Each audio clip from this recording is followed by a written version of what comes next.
अस्सलाम वालेकुम dear student, मैं हूं Abbas Khan. Welcome you all. अच्छा डियर स्टूडेंट, ZTBL में अभी 300 पोस्ट अनाउंसड हुई हैं। तो मैं आपको ये बता देता हूं कि मैं 2018 का जो बैच था वहां पर मैं टेस्ट और इंटरव्यू में क्वालिफायर हूं, और मेरा जो ऑफ़र लेटर है, मेरा जो फेसबुक पेज है वहां पर आप वो अवेलेबल है, आप जो है ना वो देख सकते हैं। ठीक है। तो डिस्कशन पिछले जो मेरा पार्ट नंबर सेकंड था वीडियो का, उसमें मैंने डिस्कस किया था कि इसका सिलेबस क्या होगा। ठीक है ना, ZTBL का जो अभी MCO पोस्ट के लिए, ठीक है, उनकी सैलरी क्या होगी, रीसेंट सैलरी की मैं बात कर रहा हूँ। ठीक है, वो क्या होगी अगर आप सेलेक्ट होते हैं, और इसका जो BPS है, बेसिक पे स्केल है, वो क्या है। ठीक है, मैंने पार्ट नंबर फर्स्ट में ये चीज़ें डिस्कस की थी। ठीक है, तो इसका लिंक आपको इस वीडियो के डिस्क्रिप्शन में मिल जाएगा। ठीक है, या कमेंट बॉक्स में भी मिल जाएगा।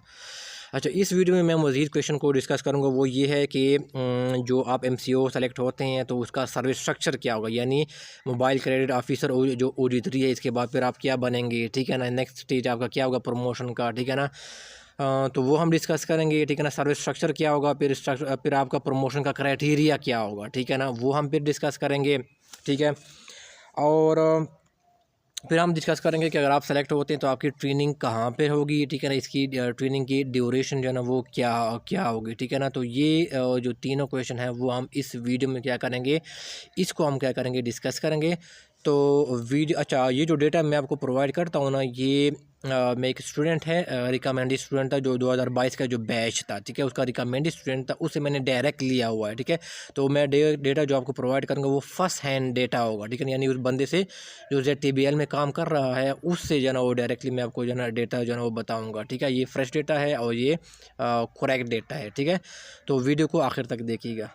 अच्छा डियर स्टूडेंट, अब हम पहले पढ़ेंगे इसका सर्विस स्ट्रक्चर क्या है। ठीक है ना, इसका क्या है सर्विस स्ट्रक्चर जो है ना, क्या है MCO का, मोबाइल क्रेडिट ऑफिसर या OG3 ऑफिसर का सर्विस स्ट्रक्चर क्या है। ठीक है, अब डियर स्टूडेंट क्या होते हैं, जब आप सेलेक्ट होंगे ना अभी इस टेस्ट के बाद, तो क्या होंगे आप OG3 होंगे। ठीक है, इसके बाद आपका क्या होगा, आप जो है इसके बाद आप OG2 बनेंगे। ठीक है ना, और इसके बाद क्या करेंगे आप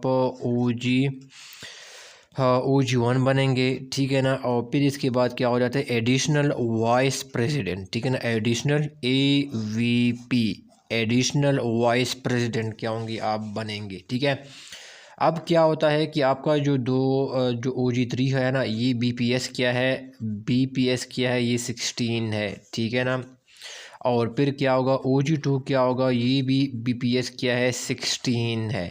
ठीक है, और आपका जो OG1 है ना, ये बेसिकली क्या है, ये BPS 17 है। ठीक है डियर स्टूडेंट्स, और फिर क्या होगा, ये आगे 18 होगा, एडिशनल वाइस प्रेसिडेंट। ठीक है डियर स्टूडेंट, तो बेसिकली ये क्या है, इनका सर्विस जो ना क्या है एक स्ट्रक्चर है। ठीक है, यानी इसके बाद फिर आप कहाँ पर जाएंगे। ठीक है डियर स्टूडेंट्स, हाँ, इनकी जो ये OG2 की जो है ना, इसके आपके पास जो सैलरी वगैरह इनसे ज़्यादा होगी ना, इस स्टेज से आपसे ज़्यादा होगी, बेनिफिट्स भी हो इसमें और होंगे, और आपकी रिस्पॉन्सिबिलिटी भी क्या होगी, इसका जो हॉरिज़ॉन होगा, इसका जो स्कोप होगा रिस्पॉन्सिबिलिटीज़ का, वो क्या होगा, इंक्रीज़ होगा।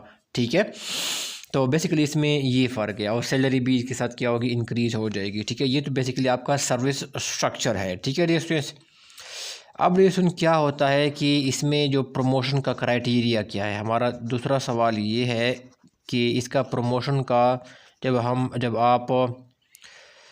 आप OG3 से OG2 बनेंगे, या जो OG2 से OG1 बनेंगे, तो किस बेस के ऊपर बनेंगे। ठीक है, क्या क्राइटेरिया क्या होगा। तो डिस्टेंस के लिए पहला क्राइटेरिया तो ये है कि आपके पास जो है ना 5 ईयर्स क्या है, 5 ईयर्स आपके पास सर्विस होनी चाहिए। ठीक है ना, 5 साल आपके पास सर्विस होनी चाहिए। ठीक है, आपने ZTBL को सर्व किया हो, और फिर क्या होता है आपकी एक एनुअल अप्रेजल रिपोर्ट बनती है। ठीक है ना, ये क्या है एनुअल, सालाना। ठीक है, सालाना अप्रेजल।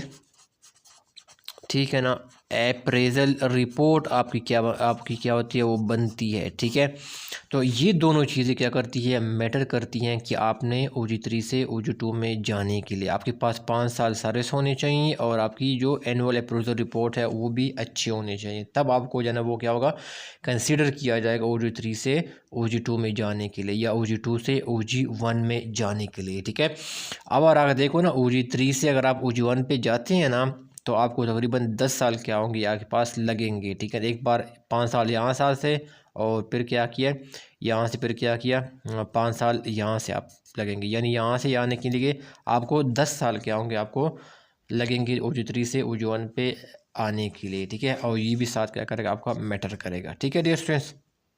अच्छा डियर स्टूडेंट, मैं आपको बता देता हूँ कि जो मैंने प्लेलिस्ट जो वीडियो की डिस्क्रिप्शन में दी है ना, जिसके अंदर 48 के 49 वीडियोज़ है, ठीक है। ये मैंने जब 2022 में टेस्ट आया था ना, तो उसकी मैंने फ्री ऑफ कॉस्ट जो है मैंने प्रिपरेशन करवाई थी, काफ़ी स्टूडेंट ने फ़ायदा उठाया था, ठीक है। तो ये जो प्लेलिस्ट है ना मैंने जो बनाई है, इसको मैं अपडेट करूँगा, ठीक है। इसमें मैं से कोई नई चीज़ें मैं इसमें से शामिल करूँगा और कुछ वीडियोज़ भी मैं नई बनाऊँगा, ठीक है। तो वो आप जो ना इसको आप माइंड में रखिएगा, ठीक है। अच्छा डियर स्टूडेंट, अगर आप मैनेजमेंट साइंसेज और कॉमर्स के स्टूडेंट हैं और आप मुख्तलिफ जॉब्स के लिए, चाहे वो सिंध पब्लिक सर्विस कमीशन हो, KPSC हो, या पंजाब पब्लिक सर्विस कमीशन के थ्रू कोई अकाउंट ऑफिसर, सीनियर एडिटर का, या मैनेजमेंट साइंस या कॉमर्स से रिलेटेड जो भी जॉब आती है उसके लिए आप प्रिपरेशन करना चाहते हैं टेस्ट और इंटरव्यू की, तो मैं इसकी क्लासेस जो है मैं देता हूँ। अगर आप इसमें इंटरेस्टेड है तो आप मुझे जो है वो ज्वाइन कर सकते हैं। अच्छा, मेरे जो डेमो लेक्चर है, ठीक है, आपको इस वीडियो की डिस्क्रिप्शन और कमेंट बॉक्स में इसके लिंक आपको मिल जाएंगे, ठीक है। तो आप डेमो लेक्चर जो है वो देख सकते हैं, फिर इसके बाद आप डिसाइड कर सकते हैं कि आपको ये क्लासेस ज्वाइन करनी चाहिए या नहीं करनी चाहिए, ठीक है डियर। सुनने के बहुत शुक्रिया।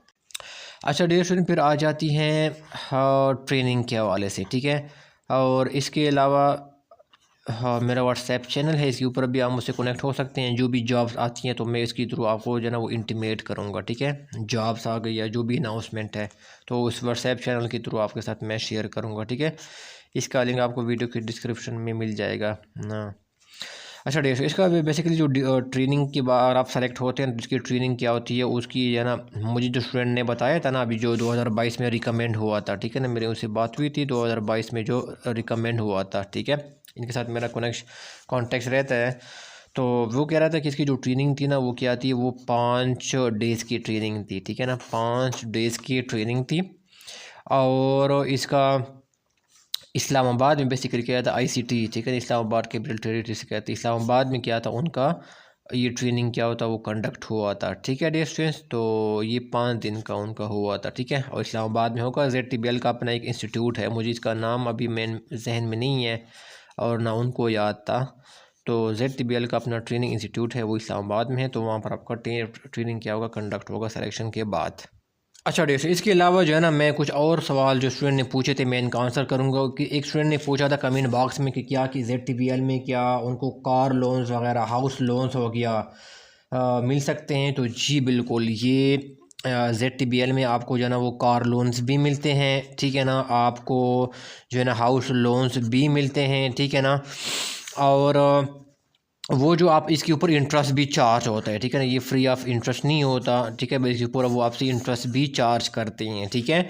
और फिर वो क्या आपसे रिकवरी कैसे करते हैं, वो आपसे सैलरी में से क्या होती है अमाउंट क्या होती है वो डिडक्ट करते हैं, ठीक है। लेकिन इसके लिए कि ये है कि आपने ZTBL में 3 साल एटलीस्ट, ठीक है ना, एटलीस्ट आपने 3 साल क्या हो 3 ईयर्स क्या किया हो आपने ZTBL में सर्व किया हो, ठीक है ना। इसके बाद फिर क्या हो जाते हैं आप इन चीज़ों के लिए, कार लोन हो गया, पर्सनल हाउस लोन का एक होता है पर्सनल लोन्स, ठीक है, पर्सनल लोन्स।